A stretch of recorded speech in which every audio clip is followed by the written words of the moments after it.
তুমি কি করলেন ওর জন্য? টাকা, চাকরি, বাড়ি কি দেয়নি আমি নিশিকে বলো? ও এসব দিয়ে একটা মানুষকে বুঝে কিনে ফেলা যায়? মাম,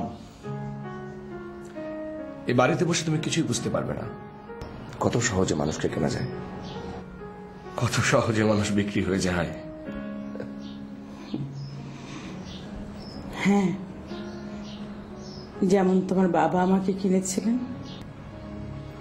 রাবিশ, কি যাতা কথা বলছো মা?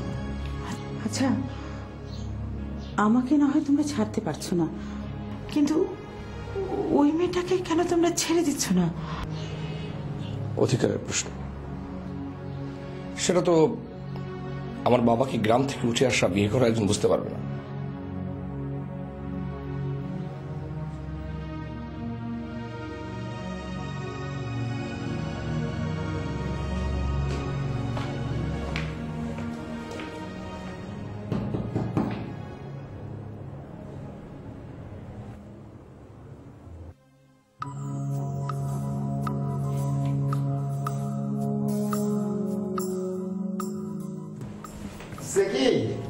আপনি এখানে ওই টাকা দিতে এসছেন বুঝি?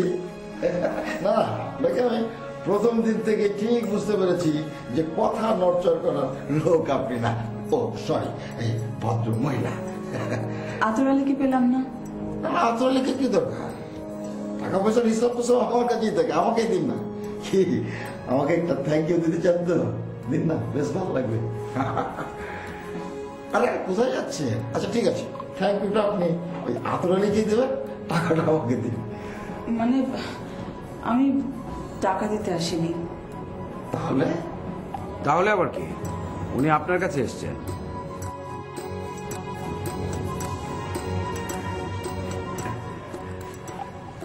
কি কাজী শালে সাহেব, আজকাল উনি আপনার কাছে আসছেন?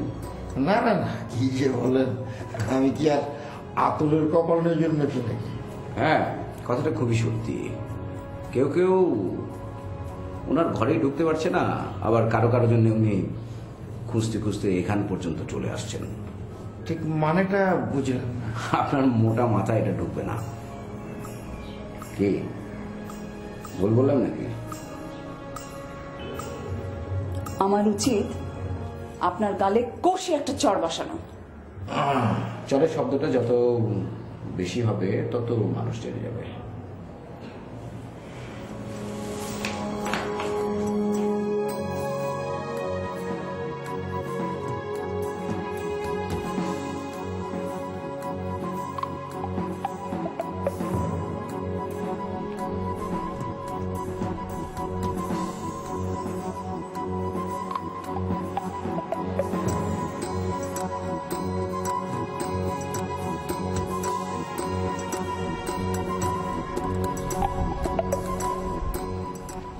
আচ্ছা, এটাকে কি টেলিপ্যাথি বলা যায়?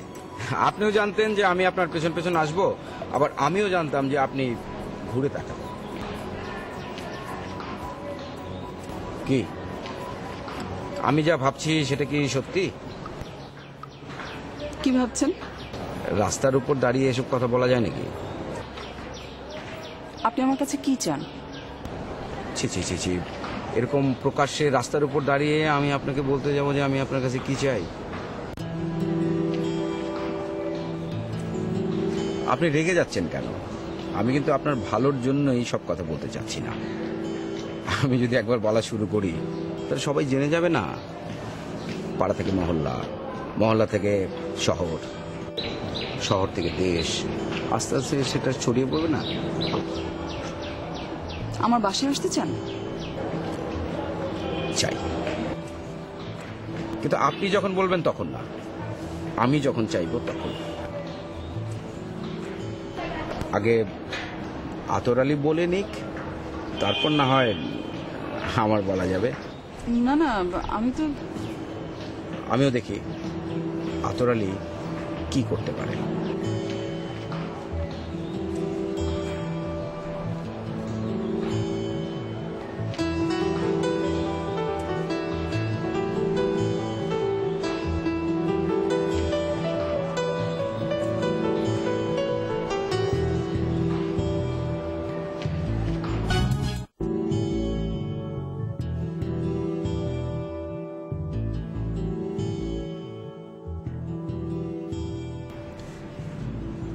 সরি মাম।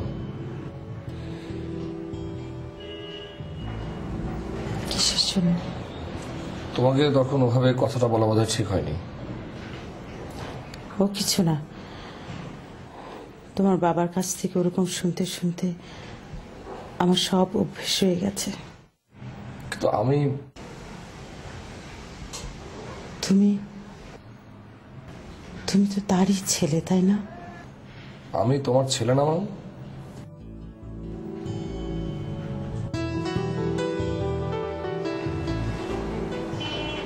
কিছু বলবে না?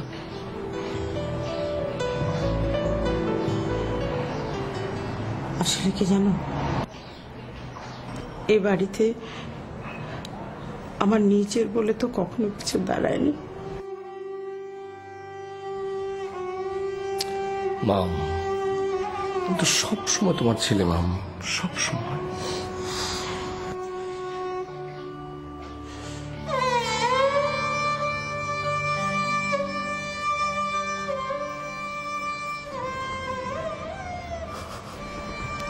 কি হয়েছে?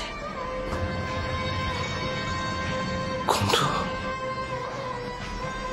গন্ধ? কিসের গন্ধ? কই, কোথায় গন্ধ? কি বলছো তুমি?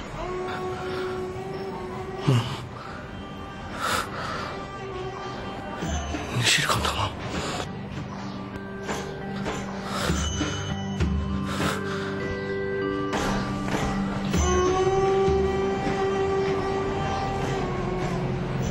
আমি জানি,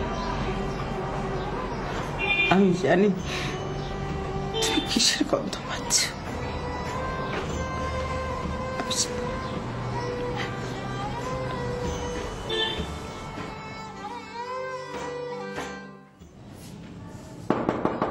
আরে কাজী সালে সাহেব, আসুন আসুন আসুন আসুন। আর আপনার জন্য তো অপেক্ষা করে বসে আছি। বসুন। এত দেরি কেন? আচ্ছা, এটা কি হলো? কোনটা? ওই মহিলার মেজাজটা দেখলেন? হ্যাঁ, মুখের উপর ঠাস করে চোর মারতে চাইল, যেটা আমি জীবনে কোনোদিন পারিনি। আপনি হাসছেন না? হ্যাঁ, আপনার গায়ে বুঝি একটু লাগছে না? আচ্ছা কাজী সালে সাহেব, আপনি তো এই মহল্লার অনেক পুরনো মানুষ, তাই না? হ্যাঁ, মানে এবার যে প্রথম দোতলা বাড়িটা বুঝলেন না, সেটা হচ্ছে আমার। না, ঠিক আমার না, মানে আমার শ্বশুরের বানানো, মানে আমাদের, মানে আমার স্ত্রীর। সেটাই তো সমস্যা। কেন সমস্যা কেন? বাড়িটা আপনার না, আপনার স্ত্রীর। ও, বুঝতে পেরেছি, আপনি ব্যবসার কথা বলছেন। আপনি সেটা নিয়ে একদম টেনশন করবেন না, দুদিনের মধ্যে আমি সব ঠিক করে বলবো। আমার স্ত্রী আবার আমার কথা ছাড়া, বুঝলেন না? কিন্তু পাড়ার লোক তো সেটা বুঝবে না। কেন পাড়ার লোক বুঝবে না কেন? আপনি যদি মাথা উঁচু করে না দাঁড়াতে পারেন, তাহলে ব্যবসা দিয়ে আর কি হবে? ও, বুঝতে পেরেছি বুঝতে পেরেছি। এই কথাটা বুঝলেন, আমি প্রায়ই ভাবি, মানে মাথাটার যে অবস্থা। মহল্লার পুরনো লোক হিসেবে চাইলে আপনি কাজটা করতে পারেন। আরে আমি তো চাই চাই, অবশ্যই চাই, কিন্তু কাজটা কি? মিস নিশি। নিশি? না, আমি সব ঝামেলার মধ্যে নেই। একবার ওই স্ত্রী কেন্দ্রিক ঝামেলার মধ্যে পড়ে না আমার একেবারে। এখন তো আপনার উচিত ওকে ঝামেলার মধ্যে ফেলে দেয়া, তাই না? আচ্ছা, আতর বাসায় নেই তো? ও যদি জেনে যায় তাহলে ধরুন যে। নিন।